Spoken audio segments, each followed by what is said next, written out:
अध्याय 166। ओलिवर ने डैनियल से लड़ाई की। उसे अभी तक कटान या इसी तरह के हथियारों से संबंधित कोई पुरस्कार नहीं मिला था, इसलिए वह इसका उतना ही उपयोग कर रहा था जितना वह एक रेपियर के बारे में जानता था। वह आमने सामने लड़ रहे थे। अगला डैनियल था और ओलिवर को यह स्वीकार करना पड़ा कि वह हथियारों के मामले में सबसे अच्छा और सबसे कुशल था। उनके स्तर पर न होने के बावजूद वह उन सभी से मुकाबला करने में सक्षम था, और उसकी गड़गड़ाहट की भावना के साथ उसकी गति और शक्ति अब अद्वितीय थी, यहाँ तक कि उसकी पवन भावना के साथ अल्फांसो से भी अधिक। बजना। ओलिवर ने अपनी छाती की ओर आने वाले तलवार के वार को रोक दिया। बजे। वह आगे बढ़ा, तलवार को अपने से दूर धकेल दिया और प्रतिद्वंद्वी पर हमला कर दिया। उनकी चालें तेज और गणनात्मक थीं, प्रत्येक वार सटीकता के साथ किया जाता था। वह डैनियल ही था जिसके साथ वह बहस कर रहा था। जैसे ही उसने अपना हथियार घुमाया, उसके चेहरे पर सामान्य शरारत की जगह एक खास गंभीरता ने ले ली। उसकी आंखों में तीव्रता असंदिग्ध थी, उसकी हर चाल में एक तीव्र दृढ़ संकल्प था। ओलिवर इस लड़के के चेहरे पर आए बदलाव को देखकर चुपचाप चिल्लाए बिना नहीं रह सका। उसने शायद ही कभी अपने चेहरे पर ऐसी अभिव्यक्ति देखी हो। आप बहुत खुले हैं, डैनियल ने ओलिवर के कूल्हे के पास उसके अंधे स्थान पर अपनी तलवार की मूठ घुमाते हुए कहा। ओह! ओलिवर पीछे हट गया। अब तक बेला और नादिया के अलावा केवल डैनियल ही उस पर हमला करने में कामयाब रहा था। वह मुस्कुराया। आप वास्तव में दिलचस्प हैं। मैं शायद ही कभी आपको इतनी गंभीरता से देखता हूँ। डैनियल की अभिव्यक्ति लड़खड़ाई नहीं जब उसने एक बार फिर अपनी तलवार तैयार की।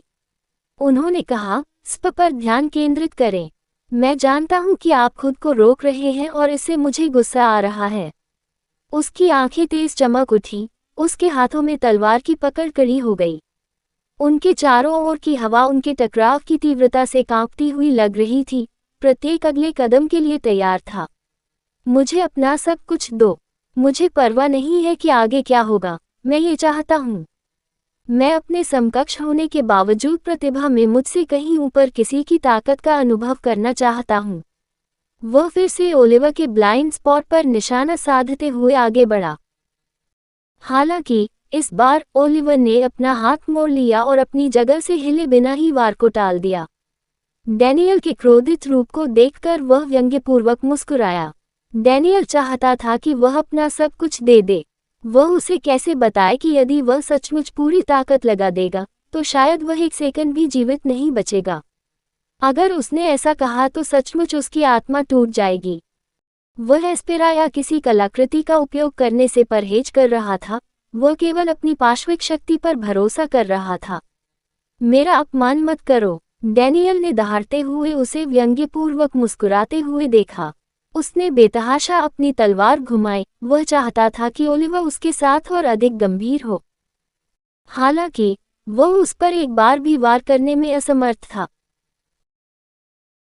ऐसा लगभग लग रहा था जैसे उसने पहले जो प्रहार उसे दिया था वह भाग्य के कारण या ओलिवर के एक बार प्रहार करने के जानबूझकर किए गए प्रयास के कारण हुआ था।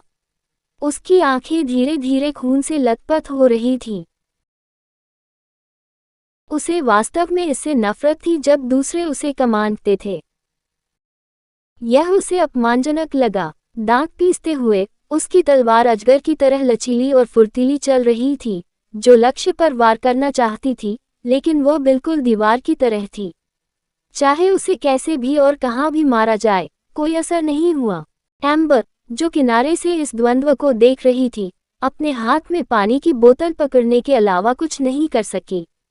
वह फिर से ऐसा कर रहा है, उसने तनावपूर्ण आवाज में खुद से फुसफुसाया। वह मुश्किल से अपनी आंखों का उपयोग करके उनकी गतिविधियों पर नजर रख सकती थी, लेकिन डैनियल की संघर्षपूर्ण अभिव्यक्ति, उसकी रक्तरंजित आंखें और उसकी टिप्पणियों को देखकर उसे उसके साथ एक प्रतिध्वनि महसूस हुई। क्या वह भी उसके जैसा ही महसूस कर रहा था? क्या ओलिवर दूसरों के साथ भी ऐसा ही था?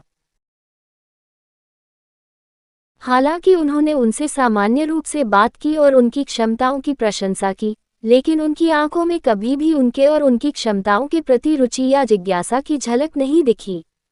वह ये देख सकती थी, उसकी रुचि की कमी, वह बोरियत जब भी वह उनके साथ झगड़ा करता था। वह उनके जैसा महसूस नहीं करता था। वह खुद को दूसरों के इरादों का एक अच्छा न्यायाधीश मानती थी। वह जानती थी कि वह सिर्फ एक बच्ची थी और ऐसी चीजों में अनुभवी होने का दावा करके खुद से आगे निकल रही थी, लेकिन वह वास्तव में थी। कम से कम वह अपने आप को ऐसा मानती थी। वह दूसरों के लिए कितनी भी अपरिपक्व हो, लेकिन अपने लिए वह ऐसी थी जो बता सकती थी कि सामने वाला उसके प्रति कैसा महसूस कर रहा है। भले ही वह गलत थी, ओलिवर के साथ लगातार बातचीत और उसकी आंखों के गहन अवलोकन ने उसे अपने निष्कर्षों के बारे में और अधिक आश्वस्त कर दिया। उसने दूसरों के साथ भी झगड़ा किया था, लेकिन उसने कभी भी उन्हें इस तरह की अभिव्यक्ति करते नहीं देखा था। उसे ओलिवर के इस पक्ष से नफरत थी। ओलिवर, एक आवाज चिल्लाए। ओलिवर आगे देखते हुए रुक गया। डैनियल को बहुत पसीना आ रहा था। उसकी आंखें लाल थीं, हाँफते समय उसके गाल लाल हो गए थे। एक बार मुझे अपना सर्वश्रेष्ठ दो, वह फिर दहाड़ा। यदि तुम मेरे मित्र हो, तो अब से तुम अपना सब कुछ दे दोगे। डैनियल ने अल्टीमेटम दिया। जब उसने अपनी भावनाएं व्यक्त की तो उसका स्वर भारी था। उसे अब कोई परवाह नहीं रही।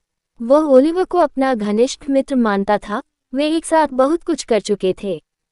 वह उसके प्रति गंभीर रहना चाहता था, चाहे कुछ भी हो। वह अपनी तलवार को अपनी छाती के करीब ले आया और उसने तलवार को ऊर्ध्वाधर मुद्रा में संरेखित किया। ऐसा लग रहा था मानो वह तलवार कला का प्रयोग करने जा रहा हो।